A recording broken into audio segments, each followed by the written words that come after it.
Iran's spokesperson threatens while crying after a U.S. attack on Iranian troops leaves 7 soldiers dead and hundreds wounded. Colonel Ebrahim Zolfagari, spokesperson for the central headquarters, appeared with his voice breaking after American attacks hit troops, command centers, air defenses, missile positions, and structures linked to the control of the Strait of Hormuz. In God's name, the compassionate and merciful, criminal America continues with its defiance and keeps promoting insecurity in the region. First of all, we reaffirm that under no circumstances and in no way will we allow the United States as a foreign and extra-regional country to intervene in the Strait of Hormuz.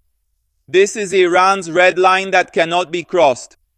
If the recent threats by the president of the arrogant and globalist United States to attack the infrastructure of Islamic Iran through its invading army are carried out, everything that due to the nobility of Iran still remains intact, that is, all the infrastructures in the region, will be crushed under the steel blows of the powerful armed forces of the Islamic Republic of Iran.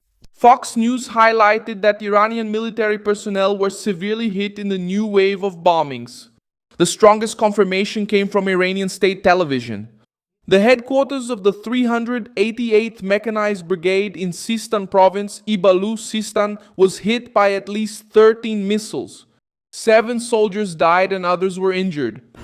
We will attack hard tonight. We will attack hard tomorrow night. We will attack hard the next night. We are hitting them very hard. They need to be defeated. Trey Ingst sat down with the president. Yesterday, this offensive began, and now there are attacks during the day. Until then, there had only been attacks at night.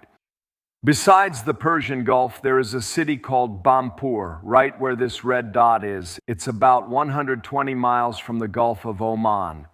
The army barracks there was hit. They say that 7 Iranian soldiers died and at least 250 were injured in that same area where the blockade had started about a month and a half ago. It has now been reestablished. CENTCOM has already reported that 2 commercial ships have been redirected since 4 o'clock yesterday afternoon. It was against this backdrop that Zolfagari threatened to destroy structures throughout the region if Donald Trump attacks bridges, power plants, and other parts of Iran's infrastructure. The attacks gained new momentum on July 15, 2026. The United States Central Command announced an offensive at 6 a.m. Eastern Time. This was followed by another operation at 3 p.m. and a new round during the night. The sequence targeted command centers, air defense systems, missile and drone facilities, and coastal surveillance points. On Grande Tumbe Island, American forces used precision munitions against coastal defenses and sites linked to cruise missiles. The offensive took place during the day and night, putting pressure on Iranian teams and making it difficult for them to reorganize their military structures. The blow against the Mechanized Brigade explains why the Iranian statement came in such a harsh tone. The unit operates tanks and armored vehicles in a strategic area in the southeast of the nation. State television reported that both recruits and career military personnel were among the dead.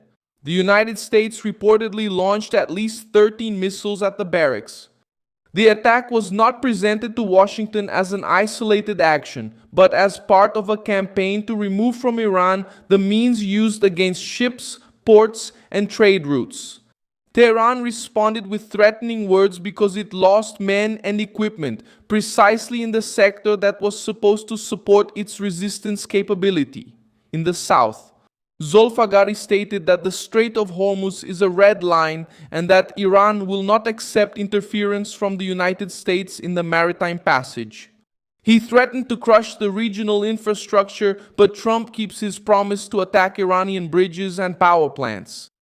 He also stated that the next response would not only be equivalent, but superior, broader, and more destructive. The statement tried to demonstrate confidence, but it exposed growing pressure on the Iranian military command. There are no more restrictions.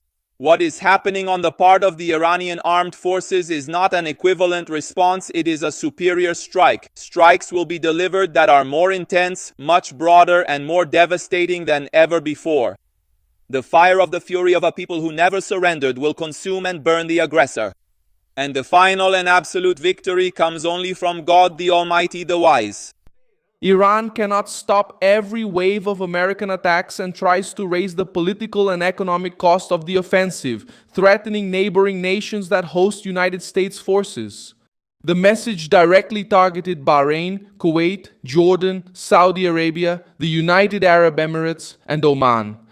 The American pressure advanced inland on July 16, 2026. The Iranian state media confirmed attacks in Seminambur province, an area linked to ballistic missile production and the regime's space program. Parts of Seminambur airport were hit, according to the state broadcaster IRIB, with no official reports of impacts in residential neighborhoods.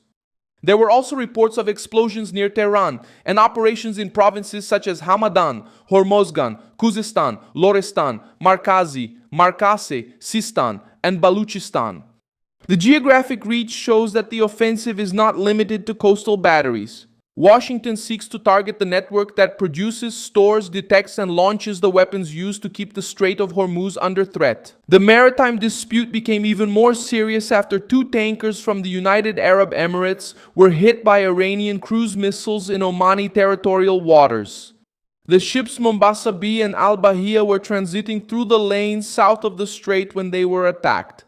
An Indian crew member died, 8 people were injured, and other workers had to be evacuated. The Islamic Revolutionary Guard Corps claimed responsibility for the attack. The choice of targets showed that Iran also intends to strike at alternative operations used to reduce dependence on the passage controlled by the regime. The effect is already visible in commercial traffic. Sources in the maritime sector told Reuters that some companies are refusing crossings guided by American forces because they consider the risk to be high. The fear among ship captains shows that Tehran still retains the ability to fire missiles, launch drones, and put civilian crews in danger, even under intense bombardment. This insecurity explains why Trump reinstated the naval blockade against Iranian ports. American forces also struck and disabled the oil tanker Belma, flying the Curaçao flag after the vessel ignored warnings and headed toward Karg Island, the main terminal for Iranian oil exports. According to the American military, an aircraft fired at the ship's smokestack to stop its movement. Donald Trump did not announce a public deadline for Tehran, but he said that the Iranians know what they need to do and that they had better behave. The president stated that the regime wants to negotiate because it feels the weight of the attacks both day and night. J.D. Vance set an important limit in this escalation. The vice president stated that the United States will not send 150,000 soldiers to overthrow the Iranian government.